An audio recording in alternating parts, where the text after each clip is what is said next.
Okay. Hi dude and welcome to Telugu anime wood. మన ఛానల్ని first time visit చేసినట్టయితే కొంచెం లైక్ చేసి షేర్ చేయండి. అలాగే సబ్స్క్రైబ్ చేసుకుని ఆ పక్కన ఉన్న బెల్ ఐకాన్ ఆన్లో పెట్టుకోండి. ఇక లేట్ చేయకుండా ఎపిసోడ్ని స్టార్ట్ చేసేద్దాం.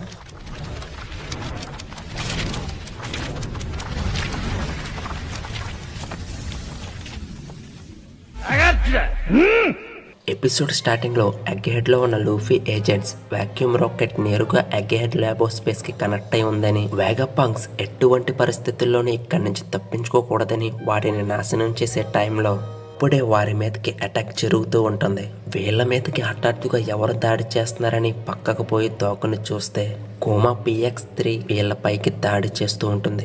ఇక వెంటనే ఏజెంట్స్ PX-3తో పాసిఫిస్ట్ ఆగండి, నువ్వు నేవీ సైనికుడివి కదా, మీరు ప్రభుత్వం పక్షాన ఉండాలి, అంతేకాని మా దారికి అడ్డు రావద్దు.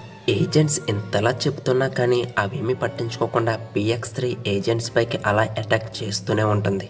ఇక అదే టైంలో ఏజెంట్ PX-3 పై లాంచర్ని ఫైర్ చేస్తాడు. ఆ దాడి నుంచి తప్పించుకోవడానికి PX-3 ఒక బబుల్ కవచాన్ని ఉపయోగించుకుంటుంది. మళ్ళీ అది తిరిగి ఏజెంట్ పైకి రివర్స్ అటాక్ చేస్తుంది. అది చూసిన మిగతా వాళ్ళు, అది బబుల్ షీల్డ్, అది ప్రపంచంలోనే అత్యంత బలమైనది, నేను విన్న దాని ప్రకారం అది వేగపాంగ్ క్రియేట్ చేశాడు, పార్లమెంట్ వారి కోసం ఉపయోగించడానికి తయారు చేసిన పాసిఫిస్ట్ దానిని అధిగమించింది, అదే పాసిఫిస్ట్ MK-3. ఇక వీళ్ళిలా చెబుతూ ఉండగా PX-3 నాతో ఫైటింగ్ చేయడం మాని ఫ్యాక్టరీ Bకి వెళ్ళండి. కానీ ఏజెంట్స్ గన్స్ తో PX-3 పై అటాక్ చేయడానికి రెడీగా ఉంటారు. ఇక PX-3 మీకు దోల తీర్చాల్సిందే అని లేజర్ బీమ్ తో వాళ్ళ మీదకి అటాక్ చేస్తూ ఉండగా అందరూ దాని ముందు సరెండర్ అయిపోతారు. ఇది మంచి పద్ధతి, నాతో రండి, నేను తీసుకెళ్తా. ఇక అలా ఏజెంట్స్ అందరినీ ఒక కంటైనర్ ఆర్ సంథింగ్ దేంట్లోనో పడిసేస్తుంది. ఏజెంట్స్ కేమో PX-3 ఏం చేస్తుందో అస్సలు అర్థం కాదు. ఇక అప్పుడే సెంతోమారుకు మరొక వైపు హెల్ప్ చేస్తూ ఉంటారు. మీరు అలా కదులుతూ ఉండకండి, మీ సిచ్యువేషన్ ఏం బాగోలేదు. నేను అప్పటికే చెప్పాను ఈ రోజు నాకు సెలవని. ఆ ముసలోడు వెళ్ళలేదు, పోనీలే, పాసిఫిస్ట్లైనా బాగానే పనిచేస్తున్నాయి. అలా అమ్మాయి సెంతోమారుకు తగిలిన గాయాలకు బ్యాండేజెస్ కడుతూ మీరు మమ్మల్ని కాపాడినందుకు ధన్యవాదాలు చెప్తుంది. ఆ పక్కన ఉన్న మిగతా ప్రజలు కూడా రక్షించినందుకు గాను ధన్యవాదాలు చెప్తారు. కానీ ఇంకా పైనుంచి శబ్దాలు రావడంతో సెంతోమారు ఇక్కడ ఇంకా ఏం జరుగుతుందని మసాలా వేగపాంగ్కి ట్రాన్స్పాండర్ స్నేల్తో కనెక్ట్ అవ్వాలని ట్రై చేస్తూనే ఉంటాడు. కానీ అటువైపు నుంచి ఎటువంటి రెస్పాన్స్ ఉండదు. ఇక సెంతోమారు ముసలోడితో ఎటువంటి కనెక్షన్ లేదు, ఏమై ఉంటుంది స్ట్రా హ్యాట్, ఇక నీకే వదిలేస్తున్నా. అలాగే నన్ను కలవరపెట్టే విషయం ఏమిటంటే నేవీ నిరంతరం కమ్యూనికేషన్ చేస్తూనే ఉంటుంది, కానీ నేను లూప్ నుంచి తొలగించబడ్డాను. మోసలోడా, నేను ఇప్పటికే దేశద్రోహిని అయిపోయాను కాబట్టి నా ఇష్టం వచ్చినట్లు చేస్తాను. ఇక దానితో సెంతోమారు పాసిఫిస్ట్ MK-3 అన్నిటినీ మీ 50 మంది వెళ్ళే సమయం వచ్చింది. స్ట్రా హెడ్ లూఫీ డాక్టర్ వేగపాంగ్ను తన బోటులో ఎక్కించుకుని ఈ ద్వీపం వదిలి సురక్షితంగా వెళ్ళేదాకా మీరే చూసుకోవాలి. ఇప్పుడు ఇదే మీకున్న లక్ష్యం. నౌకాతలం విచిత్రంగా వ్యవహరిస్తున్నాయి, తీరాన్ని గమనిస్తూ ఉండండి, ద్వీపంలో ఏం జరుగుతుందో చూడండి. మీ సృష్టికర్తను నిర్ధారించుకున్నాకే ఈ ద్వీపం నుండి బయటపడేయండి. ఇక సెంతోమారు MK-3 అన్నిటికీ ఆదేశాలను జారీ చేస్తాడు. మరొక పక్క ల్యాబో స్పేస్ లో వేగపాంగ్ బొన్నీతో కోమా యొక్క స్పిరిట్ బాల్ ని పట్టుకోవద్దని చెబుతూ ఉండగా బొన్నీ వేగపాంగ్ ని ఇక్కడి నుంచి బయటికి తోపేయని తన్నేస్తుంది. ఇక దానితో బొన్నీ స్పిరిట్ బాల్ దగ్గరికి వెళ్ళి, నాన్న నీ యొక్క మెమరీస్ నాకు చూపించవా అని కోమా యొక్క స్పిరిట్ బాల్ లో చేయి పెడుతుంది. ఇక దానితో బొన్నీ కోమా యొక్క స్పిరిట్ వరల్డ్లోకి వెళ్ళిపోతుంది. ఇక అక్కడ చూసుకుంటే ఎంతో ప్రశాంతమైన గాలులతో వీధుడు గాలులు వీస్తూ ఉంటాయి. అలాగే లైట్ గా ఎవరితో ఏడుపు వినిపిస్తూ ఉంటుంది. ఇక బొన్నీ ఇక్కడ ఎవరు ఉన్నారంటూ అటువైపుగా తిరిగి చూస్తే ఒక చిన్న పిల్లడు కూర్చుని ఏడుస్తూ ఉంటాడు. దగ్గరగా వెళ్ళి ఏం జరిగిందని అడుగుతుంది. కానీ ఆ కుర్రాడు, నేను ఇంతకు మించి తట్టుకోలేను, ఈ బాధను తట్టుకోలేను. ఇక అప్పుడే బొన్నీకి ఆ కుర్రాడు ఎవరనేది తెలుస్తుంది. ఇక ప్రెజెంట్ లో చూసుకుంటే ఎగ్గెహెడ్ ల్యాబో స్పేస్ లో ఓసప్ లూఫీతో వేగపాంగ్ కనిపించడం లేదా, ఎక్కడికి పోయి ఉంటాడు, మీరు ఈ ల్యాబ్ మొత్తం వెతికారా? ఇక ఓసప్ అన్న మాటకి నీ అమ్మ నేను పరిగెత్తలేను, అయినా అతను ఎక్కడ పోయాడని ఎదుగుతాం. చాపర్ ఏమో ఓసప్తో లూఫీ షూస్ యొక్క ఫ్లయింగ్ ఫంక్షన్ పాడైపోయింది, అందుకే ఈ ప్లేస్ అంతా తను పరిగెడుతూనే ఉన్నాడు. ఇక లూఫీ అయితే ఎందుకురా దాన్ని గుర్తు చేస్తావు, డ్యామేజ్ కి డబ్బులు లేక కదా చేయించుకోలేదు. ఇక ఓసప్ మీరిద్దరూ దెబ్బలాడుకునే టైం కాదు ఇప్పుడు, వేగపంక్ ఎక్కడున్నాడో తెలుసుకోవాలి. ఇక మిగతా వాళ్ళు కంగారు పడుతూ ఉంటారు, ఎందుకంటే టైం దొరికినప్పుడే తప్పించుకోవాలి, లేకపోతే మళ్ళీ ఇంకెవడొస్తాడో అని. అప్పుడే సాక మోనిటర్లో నేను చూస్తానుండండి, ఎక్కువ టైం పట్టదులే. ఇక అలా ఉండగా అక్కడికి స్టెస్సీ, జోరో, బ్రోకు వస్తారు. రావడంతో స్టెస్సీ అట్లస్ ఎలా ఉందని అడుగుతుంది. అప్పుడే ఎడిషన్ లిలిత్ అట్లస్ ని బాగు చేసి రెడీ చేసి, అప్పుడే అట్లస్ ఎంతో ఎనర్జెటిక్ గా చేతిని గిర్రా తిప్పుతూనే ఉంటుంది. ఈ తిప్పడం మాత్రం మానలేదు. ఇక సాంజీ అయితే అంతమంది అమ్మాయిలను చూసాక ఏం చేయాలో అర్థం కావట్లేదు. స్టెస్సీ సాకాతో నా నిజమైన గుర్తింపుని దాచుకోవడం వల్లే కదా ఇదంతా జరిగింది, ఇది నాకు ఎంతో బాధను కలుగజేస్తుంది అని అంటే, ఆ మాటకి సాక మీరు ఈ నిజమైన గుర్తింపుని దాచుకోవడం వల్లే కదా CP0ని పట్టుకోగలిగాము, మీరేమీ బాధపడకండి.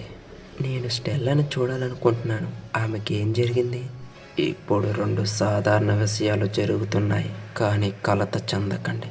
మొదటిది, స్టెల్లా అదృశ్యమైంది. రెండవది, ఫ్రాంటియోరి డోమే కంట్రోల్ని కోల్పోయాము. అసలుకి స్టెల్లా ఎవరు మామ?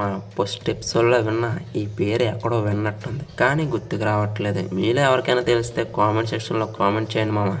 సాకాన్న ఈ మాటకి అందరూ ఏం చెప్తున్నారు అంటే, మనం ఇకపై ల్యాబో స్పేస్ నుంచి బయటికి వెళ్ళలేమా? అవును, ఒకవేళ మీరు బయటికి వెళ్ళాలని చూస్తే మీ శరీరం అంతా లేజర్ బీమ్స్తో కాలిపోతూ ఉంటాయి, మేబీ చనిపోవచ్చు కూడా. అది విన్నాక చాపర్ ఓసప్పు బయటికి పోవాలంటే ఖచ్చితంగా వేగపంక్ ముసలోడు ఉండాలా? చచ్చాము రోయ్. అవును, కానీ మన టార్గెట్ కనిపించడం లేదు. మరి ఇప్పుడేం చేయాలి? స్టెల్లా ఎక్కడ ఉందో వెతకడమే మనకి మిగిలి ఉంది. ఆమె ఈ డోమెని ఎలాగైనా సరి చేయగలదు. అప్పుడే ఫ్రాంకీ మానిటర్స్ లో లేని చోట ఉండొచ్చు కదా అని సాకాతో చెప్తే, సాధారణంగా ల్యాబ్ ప్రతి చోట చూడగలము, కానీ సెరాఫిమ్స్ విధ్వంసం కారణంగా గమ్మునత్తలు తన స్థానాలను విడిచిపెట్టైనా ఉండాలి, లేదా ఆగిపోయినా ఉండాలి. అందుకే నేను ప్రతి ప్రాంతాలను తనిఖీ చేయడానికి శాటిలైట్స్ ని, వర్కర్స్ ని పంపుతూనే ఉన్నాను. అందుచేత గమ్మునత్తలు ఎక్కడ ఉన్నా అతన్ని కనిపెడుతూనే ఉంటాయి. ఇక అక్కడే వెతుకుతున్న పైథాగోరస్ 3rd ఫ్లోర్ అంతా ఖాళీగా ఉంది, మిగతా ఫ్లోర్లకు వెళ్ళి చూస్తానంటాడు. నామి ఏమో ఇక్కడెక్కడైనా ల్యాబో స్పేస్ లో నిధి దొరకచ్చు, వెతుకుతాం పద అంటుంది. ఇక అలా ఎడిషన్, బ్రోకు, నామి వెతకడానికి వెళ్తారు. తర్వాత సాంజీ, జింబే, స్టెస్సీ వెతకడానికి వెళ్తారు. ఇక జోరో కూడా వెతకడానికి వెళ్తూ ఉంటాడు. ఇక వెంటనే సాంజీ వెనక్కి వచ్చి జోరోతో, నువ్వెక్కడికి వెళ్తున్నావు? ఆ ఇద్దరు వల్ల ఎవడు చూసుకుంటాడు, నువ్వు ఇక్కడే ఉండు. ఇక తెలిసిందే కదా సాంజీకి జోరోకి గొడవ స్టార్ట్ అవుతుంది. ఇక ఫైనలీ గ్రూప్స్ కింద ఏర్పడి తలో దిక్కుకు వెళ్ళి వెతకడం స్టార్ట్ చేస్తారు. అప్పుడే జోరో లూఫీతో, నేను నమ్మలేకపోతున్నాను, ఎలా తిరిగావురా ఈ ప్లేస్ అంతా పరిగెడుతూ. నేను ఎప్పుడూ నా శక్తితోనే కదా పని చేస్తూ ఉంటాను, ఏది ఏమైనప్పటికీ ఈ కుర్రోళ్ళని మళ్ళీ చూస్తానని నేను ఎప్పుడూ అనుకోలేదు. ఇది చూస్తుంటే మళ్ళీ వాటర్ 7 గుర్తుకొస్తుంది. హైస్ పాప్ గాని ఇది చూసాడంటే ఆశ్చర్యపోతాడు. ఇక అప్పుడే మరొక పక్క ఎవరి దగ్గర నుంచో న్యూస్ తెలుసుకున్న న్యూస్కో, ఇక చూడండి నాకు ఒక కొత్త సమాచారం వచ్చింది. వరల్డ్ గవర్నమెంట్ ఇప్పుడు ఎంతో ప్రసిద్ధి అయిన డాక్టర్ వేగాపంక్ని వేసేసే పనిలో ఉన్నారంట. ప్రపంచంలోనే ఉన్న ఒక గొప్ప మేధావిని చంపేస్తున్నారు అంటే ఇది మళ్ళీ ఓహారాల ఒక పెద్ద ఘటన కావచ్చు. కానీ చెప్పాలంటే ప్రభుత్వం యొక్క అవకాశాలు అంత బాగా లేవు.